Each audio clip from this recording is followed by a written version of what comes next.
gabadhan iyada oo xaas ah oo la qabo ayay habeen walba isku kaadisaa inta la soo garaacay ayaana la soo furay marunba ina gabadha dishay warun jugnaace gaartay jugnaace jugsaas ma hayay laba dharbaxay ahayd wax xun xataa ma ku dhufan haye gabadha kaadi noocay qabtaa gabadha ma garanayo habeenkii si loo joogo isku kaadinaysa sariirta ku kaadisa miya sariirta ku kaadisa hada arinta ma la xaliyay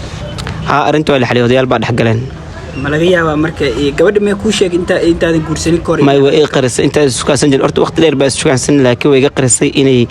xanuunkan qabto oo kaadida ah habeenkii isku kaadinayo haye hadda maxaa ka codsanaysaa aabayaasheeda iyo waalidiinteeda aabayaasheeda hadda waxba kama codsanayay laakiin go'aanka gaareen wuxuu yahay in joodariga bac loo geliyo si habeenkii joodariga uusan u qoyin subaxdiina la waro joodariga